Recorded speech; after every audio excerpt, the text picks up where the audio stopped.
ಶ್ರೀನಿವಾಸಪುರ ಪಟ್ಟಣದಲ್ಲಿ ಕಟ್ಟಡ ಕಾರ್ಮಿಕರ ಮಹಾಸಮಾವೇಶ ಮತ್ತು ರ್ಯಾಲಿ ಭರ್ಜರಿಯಾಗಿ ನಡೆಯಿತು.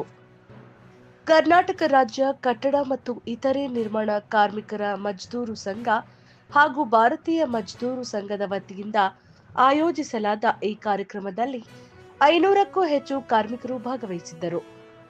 ಕಾರ್ಯಕ್ರಮಕ್ಕೆ ಚಾಲನೆ ನೀಡುವ ಮೊದಲು ತಾಲೂಕು ಪಂಚಾಯಿತಿ ಆವರಣದಲ್ಲಿರುವ ಡಾಕ್ಟರ್ ಬಿಆರ್ ಅಂಬೇಡ್ಕರ್ ರವರ ಪ್ರತಿಮೆಗೆ ಮಾಲಾರ್ಪಣೆ ಮಾಡಲಾಯಿತು. ಈ ಸಂದರ್ಭದಲ್ಲಿ ರಾಜ್ಯ ಸಂಘಟನಾ ಕಾರ್ಯದರ್ಶಿ ಎನ್ ನಾಗಭೂಷಣ್ ಮಾತನಾಡಿ, ಕಾರ್ಮಿಕರಿಗೆ ಸರ್ಕಾರದಿಂದ ದೊರೆಯಬೇಕಾದ ಸೌಲಭ್ಯಗಳು ಸರಿಯಾಗಿ ತಲುಪುತ್ತಿಲ್ಲ ಎಂದು ಗಂಭೀರ ಆರೋಪ ಮಾಡಿದರು. ಕಾರ್ಮಿಕರ ಮಕ್ಕಳಿಗೆ ಸಿಗಬೇಕಾದ ವಿದ್ಯಾರ್ಥಿ ವೇತನ ವಿಳಂಬವಾಗುತ್ತಿದೆ. ಶಸ್ತ್ರಚಿಕಿತ್ಸೆ ಪರಿಹಾರದಲ್ಲಿ 70ರಿಂದ 80% ಕಡಿತ ಮಾಡಲಾಗುತ್ತಿದೆ ಎಂದು ಆಕ್ರೋಶ ವ್ಯಕ್ತಪಡಿಸಿದರು. ಕಾರ್ಮಿಕರು ಮೃತಪಟ್ಟ ಬಳಿಕ ಅವರ ಕುಟುಂಬಗಳಿಗೆ ಸಿಗಬೇಕಾದ ಸೌಲಭ್ಯಗಳು 6 ತಿಂಗಳಾದರೂ ಸಿಗುತ್ತಿಲ್ಲ. ಇದರಿಂದ ಕುಟುಂಬಗಳು ಸಂಕಷ್ಟಕ್ಕೆ ಸಿಲುಕುತ್ತಿವೆ ಎಂದು ತಿಳಿಸಿದರು. 60 ವರ್ಷ ಪೂರ್ಣಗೊಳಿಸಿದ ಕಾರ್ಮಿಕರಿಗೆ ಪಿಂಚಣಿ ಅರ್ಜಿಗೆ ಕೇವಲ 6 ತಿಂಗಳ ಅವಧಿ ಮಾತ್ರ ನೀಡುತ್ತಿರುವುದು ಅನ್ಯಾಯ ಎಂದು ಹೇಳಿದ್ದಾರೆ.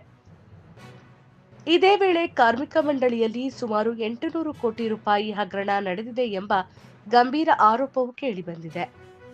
ಈ ಪ್ರಕರಣವನ್ನು ಸಿಬಿಐ ತನಿಖೆಗೆ ಒಪ್ಪಿಸಲು ಉಚ್ಚ ನ್ಯಾಯಾಲಯಕ್ಕೆ ಮನವಿ ಸಲ್ಲಿಸಲಾಗಿದೆ. ಸರ್ಕಾರ ಕ್ರಮ ಕೈಗೊಳ್ಳದಿದ್ದರೆ ಹೋರಾಟ ತೀವ್ರಗೊಳ್ಳಲಿದೆ ಎಂಬ ಎಚ್ಚರಿಕೆಯನ್ನ ಮುಖಂಡರು ನೀಡಿದ್ದಾರೆ. ನಮ್ಮ ಹಕ್ಕುಗಳಿಗೆ ಹೋರಾಟವೇ ದಾರಿ, ನ್ಯಾಯ ಸಿಗುವವರೆಗೂ ಹೋರಾಟ ನಿಲ್ಲುವುದಿಲ್ಲ ಎಂದು ಕಾರ್ಮಿಕ ಮುಖಂಡರು ಘೋಷಣೆ ಕೂಗಿದರು.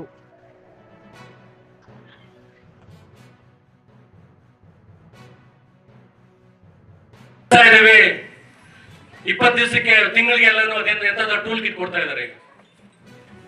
ಕರುಣೆಗಳು ಕೊಟ್ಟಿದ್ದು ಒಬ್ಬೊಬ್ರು ಎಷ್ಟು ಅಂತೇಳಿ ಕೊಡ್ತಾ ಇದ್ದೀರಿ. ಯಾಕೆಂತಂದ್ರೆ ನಮ್ಮ ಮಕ್ಕಳಿಗೆ ಕೊಡ್ಬೇಕಾಗಿದ್ದ ಸ್ಕಾಲರ್ಶಿಪ್ ಆಗ್ಬೋದು. ಎಷ್ಟೋ ಜನ ಇವತ್ತು ಆಪರೇಷನ್ ಮಾಡಿಸ್ಕೊಂಡಿದ್ದಾರೆ. 1 ಲಕ್ಷ ರೂಪಾಯಿ ಆಪರೇಷನ್ ಮಾಡಿಸ್ಕೊಂಡಿರುವಂತ ಖರ್ಚಾಗಿರುವಂತವ್ರಿಗೆ 15ರಿಂದ 20 ಸಾವಿರ ಕೊಡ್ತಾ ಇದ್ದಾರೆ. ಈಗ ಅದರಲ್ಲಿ 70-80% ಕಡಿತ ಮಾಡ್ತಾ ಇದ್ದಾರೆ. ಮೆಡಿಕಲ್ ದುಡ್ಡು ಕೊಡ್ತಾ ಇಲ್ಲ, ಮಕ್ಕಳಿಗೆ ಸ್ಕಾಲರ್ಶಿಪ್ ಕೊಡ್ತಾ ಇಲ್ಲ. ಯಾರಾದ್ರೂ ಮನೆಯಲ್ಲಿ ತೀರ್ಕೊಂಡಿದ್ದಾರೆ, ಅರ್ಜಿ ಹಾಕಿ ತೀರ್ಕೊಂಡಿದ್ದಾರೆ, 6 ತಿಂಗಳಾದ್ರೂ ಅವ್ರು ಕೊಡ್ಬೇಕಾಗಿದ್ದ ಸವಲತ್ತನ್ನ ಕಾಲಕ್ಕೆ ಕೊಡ್ತಾ ಇಲ್ಲ. ಸ್ನೇಹಿತರೆ, ನಾವು ಮೊನ್ನೆ ನಮ್ಮ ರಾಜ್ಯಾಧ್ಯಕ್ಷರು ಮತ್ತೆ ರಾಜ್ಯ ಪ್ರಧಾನ ಕಾರ್ಯದರ್ಶಿರು ನಾವೆಲ್ಲಾನು ಬೋರ್ಡ್ ಅಲ್ಲಿ ಸಿಕ್ಕಾಪಟ್ಟೆ ಗಲಾಟೆ ಮಾಡಿದೀವಿ. ಮೊನ್ನೆ ಅಲ್ಲಿ ಇಲ್ಲ ಸರ್, ಸ್ವಲ್ಪ ಸಮಸ್ಯೆಗಳಿದೆ, ಪರಿಷ್ಕರಣೆ ಮಾಡಿ ನಾವು ಕೊಡ್ತೀವಿ ಅಂತ ಹೇಳ್ತಾ ಇದ್ದಾರೆ. ಆದ್ರೆ ಅವ್ರು ಕೊಡುವಂತವ್ರಿಗೂ ಗ್ಯಾರಂಟಿ ಇರಲ್ಲ. ಅದನ್ನ ನಮ್ಮ ನ್ಯಾಯಯುತ ಹಕ್ಕುಗಳನ್ನ ನಾವು ಪಡ್ಕೊಳ್ಬೇಕಾದ್ರೆ ಇವತ್ತು ಹೋರಾಟ ಒಂದೇ ಅಸ್ತ್ರ ಅಂತ ಹೇಳ್ಬಿಟ್ಟು ನಾನು ಹೇಳಿಕ್ಕೆ ಇಷ್ಟಪಡ್ತಾ ಇದ್ದೆ. ಸ್ನೇಹಿತರೆ, ಬಹುಶಃ ಎಷ್ಟೋ ಜನ ಹೆಣ್ಮಕ್ಳು ಇವತ್ತು ಇಲ್ಲಿ ಬಂದಿದ್ದೀರಿ. ಗಾರೆ ಕೆಲಸ ಅವತ್ತು ಕೂಲಿ ಮಾಡಿ ಜೀವನ ಮಾಡುವಂತ ಕಾರ್ಮಿಕರು ತಾವಿಲ್ಲಿ ಇದ್ದೀರಿ. ಆದ್ರೆ ಕಾರ್ಮಿಕ ಮಕ್ಕಳಿಗೆ ಮತ್ತೆ ಕಾರ್ಮಿಕರಿಗೆ ಸಿಗ್ತಾ ಇರುವಂತ ಸವಲತ್ತುಗಳನ್ನ ಕಾಲಕ್ಕೆ ಸಿಗ್ತಾ ಇಲ್ಲ. ಜೊತೆಗೆ ಇವತ್ತು ಪೆನ್ಷನ್ ಕೇಳೋದೇ ಬೇಡ, ಆತರ ಆದ ಪರಿಸ್ಥಿತಿ. ನೋಡ್ರಿ, 60 ವರ್ಷ ಪೂರ್ಣಗೊಂಡಿರ್ಬೇಕು, ಪೆನ್ಷನ್ ಬರ್ಬೇಕಂದ್ರೆ ಬರೀ 6 ತಿಂಗಳಲ್ಲಿ ಮಾತ್ರ ಅರ್ಜಿ ಹಾಕೊಳ್ಬೇಕು. 6 ತಿಂಗಳ ಮೇಲೆ 1 ದಿವಸ ದಾಟಿದೆ ಅಂತಂದ್ರೆ ಈ ಜನ್ಮದಲ್ಲಿ ಹಾಕೊಳ್ಳಕ್ಕೆ ಆಗೋದೇ ಇಲ್ಲ. ಆ ಒಂದು ಪರಿಸ್ಥಿತಿ ತಂದಿಟ್ಟಿದ್ದಾರೆ. ಸುಮಾರು ನಮ್ಮಲ್ಲಿ ಬಂದು ವಯಸ್ಸಾಗಿರುವಂತವ್ರು ಕಣ್ಣಲ್ಲಿ ನೀರ್ ಹಾಕೊಳ್ತಾರೆ. ಸರ್, ನಮ್ದು ಲೇಬರ್ ಕಾರ್ಡ್ ಇದೆ, 3 ವರ್ಷ ರನ್ನಿಂಗ್ ಅಲ್ಲಿ ಇದೆ ಸರ್, ಹಾಕೊಳ್ಳಿಕ್ ಆಗಿಲ್ಲ ಅಂತಂದ್ರೆ ಹಾಕ್ಲಿಕ್ಕೆ ಆಗ್ತಾ ಇಲ್ಲ ಈಗಿರುವಂತ ಕಾನೂನು ಪ್ರಕಾರ. ಅದಕ್ಕೆ ನಾವ್ ಹೇಳ್ತಾ ಇದೀವಿ ನಮ್ಮ ಭಾರತೀಯ ಮಜ್ದೂರ್ ಸಂಘದಿಂದ, ನೋಡಿ, ನೀವು 100 ಕೋಟಿ ರೂಪಾಯಿ, 1000 ಕೋಟಿ ರೂಪಾಯಿ ಯಾವ್ದಾವ್ದಕ್ಕೋ ಖರ್ಚು ಮಾಡ್ತಾ ಇದ್ದೀರಿ. ಕೆಲಸ ಬಾರದ ಸ್ಕೀಮ್ಗೆಲ್ಲ ನೀವು ಖರ್ಚು ಮಾಡ್ತಾ ಇದ್ದೀರಿ. ನಮ್ಮ ಕಾರ್ಮಿಕರಿಗೆ ಸರ್ಕಾರಿ ಆಸ್ಪತ್ರೆಗಳಿದೆ, ನಾವು ತೋರಿಸ್ಕೊಳ್ತೇವೆ ಅಲ್ಲಿ. ಆದ್ರೆ ಅವ್ರು ಅದನ್ನು ಮಾಡ್ತಾ ಇಲ್ಲ. ಮೊದಲಿಗೆ ಆಂಬುಲೆನ್ಸ್ ಊರ ಹತ್ರ ಹೋಗ್ತಾ ಇದ್ದಾರೆ. ಯಾಕೆ?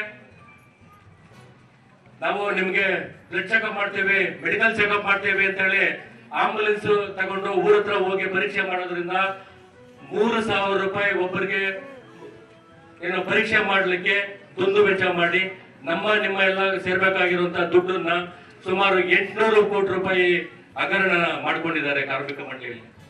ಈಗ ಮೊನ್ನೆ ನಾವು ರಾಜ್ಯ ಉಚ್ಚ ನ್ಯಾಯಾಲಯದಲ್ಲಿ ಈ ಒಂದು 800 ಕೋಟಿ ರೂಪಾಯಿ ನೀವು ಹಗರಣ ಏನ್ ಮಾಡಿದಿರಿ ಅದನ್ನ ಸಿಬಿಐ ತನಿಖೆಗೆ ವಹಿಸ್ಬೇಕು ಅಂತ ಹೇಳ್ಬಿಟ್ಟು ನಾವು ಕೇಳಿದೀವಿ. ಈಗ ಸರ್ಕಾರ ಏನ್ ಮಾಡ್ತದೆ ಅಂತ ಹೇಳಿ ಕಾದು ನೋಡ್ಬೇಕಾಗಿದೆ. ಮಾಡಿಲ್ಲ ಅಂತಂದ್ರೆ ನಾವು 2ನೇ ಹಂತದಲ್ಲಿ ನಾವು ಹೋರಾಟಕ್ಕೆ ಹೋಗ್ತೀವಿ. ಅದೇ ರೀತಿಯಲ್ಲಿ ಸ್ನೇಹಿತರೆ, ನಾನು ಹೆಚ್ಚಿಗೆ ಮಾತಾಡ್ಲಿಕ್ಕೆ ಹೋಗ್ತಾ ಇಲ್ಲ.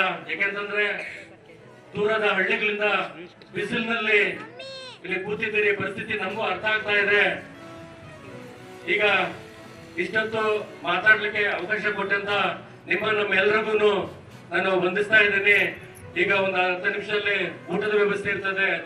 ಅವರು ಹಾಗೂ ಕಾರ್ಯದರ್ಶಿ ಆಗಿರ್ತಕ್ಕಂಥ ಲಕ್ಷ್ಮೀ ಮೇಡಮ್ ಅವರು ಹಾಗೂ SH ವೆಂಕಟಲಕ್ಷ್ಮಮ್ಮ ಮೇಡಮ್ ಅವರು, ವೆಂಕಟರಾಮನ್ ನಾಯಕ್ ಅವರು, ಅನಿತಾ ಮೇಡಮ್ ಅವರು, ವೆನಿಲಾ ಮೇಡಮ್ ಅವರು, ಇದಕ್ಕೆಲ್ಲ ಸಂಘಟನೆ ಮಾಡ್ತಕ್ಕಂಥದ್ದು ಬಹಳ ದೊಡ್ಡದ ಜವಾಬ್ದಾರಿ.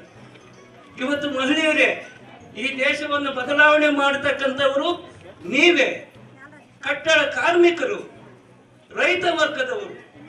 ಇಂದು ರೈತ ವರ್ಗ, ಕಟ್ಟಡ ಕಾರ್ಮಿಕರ ವರ್ಗ, ಈ ಭಾರತ ದೇಶ, ಈ ರಾಜ್ಯಗಳು ನಮ್ಮ ಮೇಲೆ ನಿಂತಿವೆ, ನಮ್ಮ ಆಧಾರದ ಮೇಲೆ ನಿಂತಿವೆ.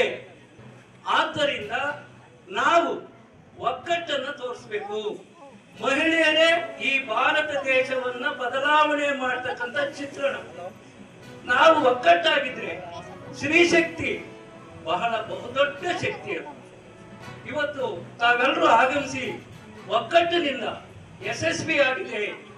ಆದ್ರೆ ನಾವಿಲ್ಲಿ ಬರೋದಕ್ಕೆ ಕಾರಣ ಏನು, ಏನ್ ಮಾಡ್ಬೇಕು, ಏನು ನ್ಯಾಯ ಕೇಳಬೇಕು, ನ್ಯಾಯ ಕೇಳೋದಕ್ಕೆ ಇಲ್ಲಿ ಬಂದಿದ್ದೀವಿ.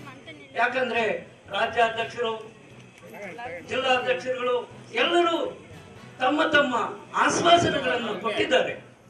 ಇವತ್ತು ಈ ಕಾರ್ಮಿಕರ ಕಟ್ಟಡ ಕಟ್ಟೋರು, ನೀವು ಮನೆ ಕಟ್ಟ